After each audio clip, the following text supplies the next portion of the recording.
Hello everybody, it's Argentus Maximus with Rhythm and Price, issue number 171 on the 3rd of August 2014, and welcome.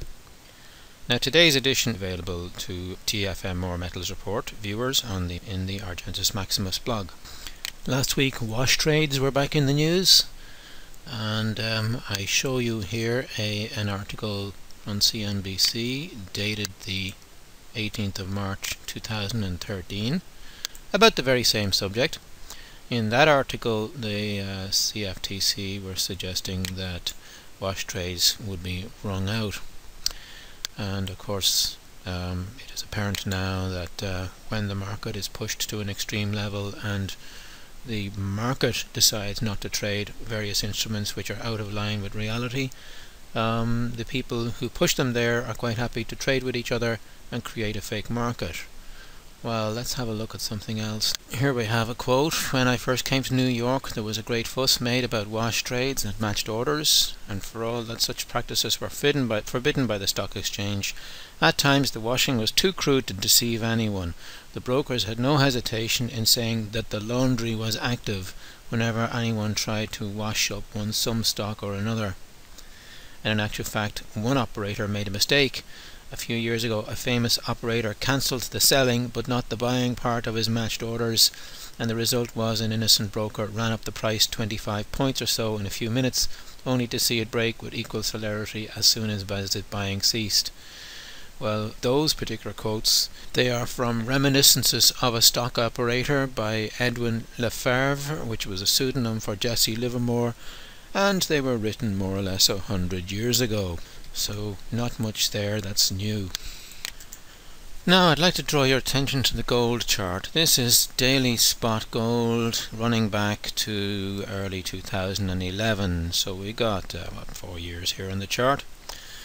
And what I have done is I have marked with a pink box here what you might call the distribution area, which is to say that when gold broke down on April 2013, all of the people who traded within this area who were buyers are essentially underwater. So there are many ways of considering what counts as a climax, or a selling climax. At what point is there capitulation in the market? And generally the accepted principle is that after capitulation the trend terminates. So when the people who bought up there have unloaded to stronger hands who buy down here, those people, those new holders are strong holders, they cannot be easily shaken out, whereas the people who bought up here are suffering terrible losses and a little bit more, and they unload, and the market phrase is to puke up their asset. So what I did was I took this trading area here. Now it is debatable whether I should have included this run up here, because the box would be slightly larger if I had done so.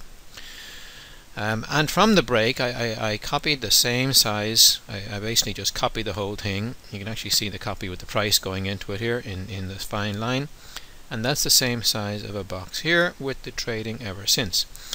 Now in the absence of a supremely high volume trading area in here, it's easy to see that in broad terms the amount of trading at the lower end of the basing pattern is approaching equality and comparable terms with the trading during the topping pattern. Now this is not always, it doesn't always form up this way, and some people might say, but this is just another topping pattern and gold is going to break down out of it.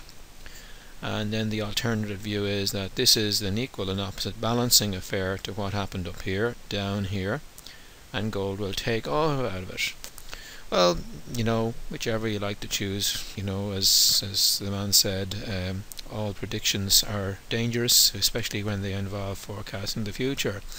But one thing is clear, that if this requires a simple, an equal amount of accumulation as it had of distribution, then gold is within a month or two, 1 month in the case of the smaller box, and a second month and a half in the case of the bigger box, of the accumulation or second distribution being roughly equal to the one that started this all off.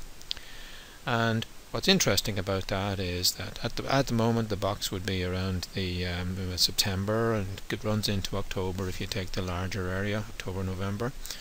So whichever way this works out, there's an interesting case to be made that it'll probably reach the point of working out or beginning to form its new pattern in the next month to 2.5 months. Let's move on.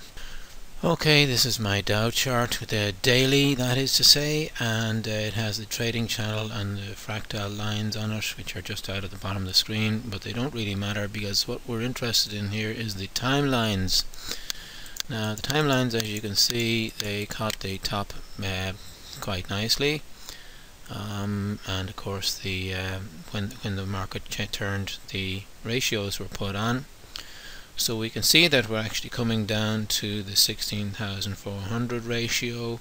We're approaching there. It has not bounced yet, and there is a timeline on the daily. Now I emphasize daily, okay, which is at the 6th of August. So that's only a couple of days away, and it will be interesting if the Dow gets its first bounce at that point. I wonder, it makes me wonder, 2 more price bars to go.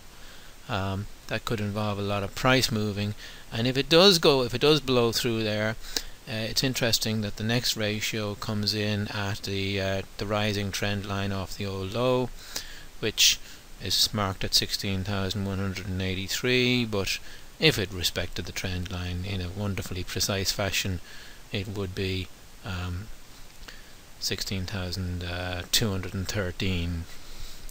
I don't think I'd hold my breath for that.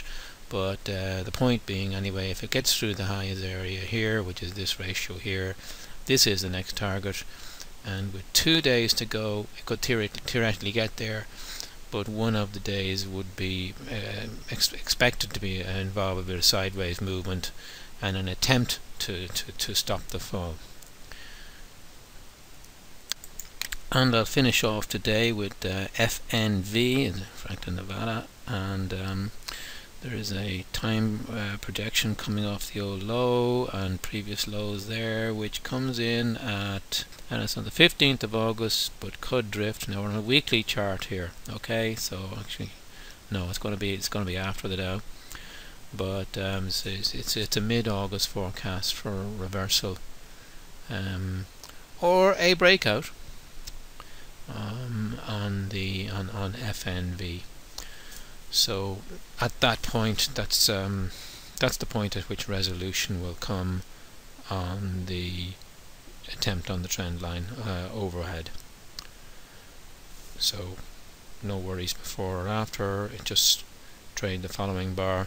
If it's going up after that, it's going up a long way. If it's going down after that, it's going down a good way.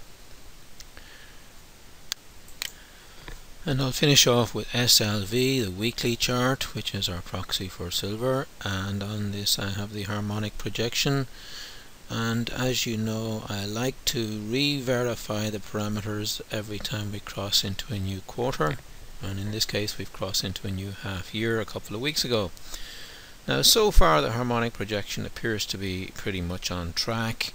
There was a low which was forecasted in the fortnight earlier. The market made its low, and it is suggesting a slight pullback and then some strength going into September or the end of August, followed by a weak period around October, and then a pre-Christmas bounce with a bit of weakness going into the holiday period.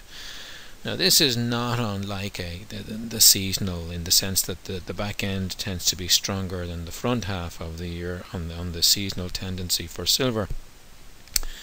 But it does suggest that whatever happens, there are more opportunities to make entries on long-term purchases. Of course, at the moment I am bothered by the fact that retail has not been scared away from silver. And I do regard it as a negative that, let's say, there is such retail following for silver.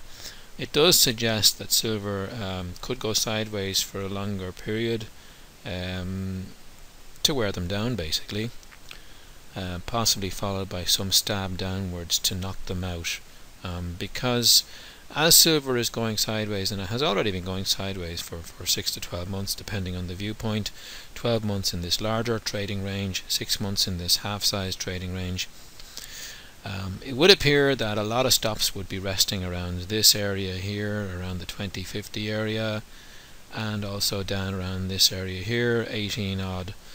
So you know, I mean, I wouldn't be at all surprised to see silver have a go at both of those levels before it does its next big thing. But we're talking large moves and long swings here, so there is absolutely no rush and no hurry for that to shape up. Other than, as I say, once we verified that the harmonic is on track and not running in inverted mode, we would need to see a little bit of weakness going into August, and then some sort of rise through August and through September, through August, and then in September it comes back again to a new entry point, and then a bulge. That would be essentially some sort of double topping pattern the next half year. Okay, and that's it. I wish you well for the coming week, and thanks very much. Take care and goodbye.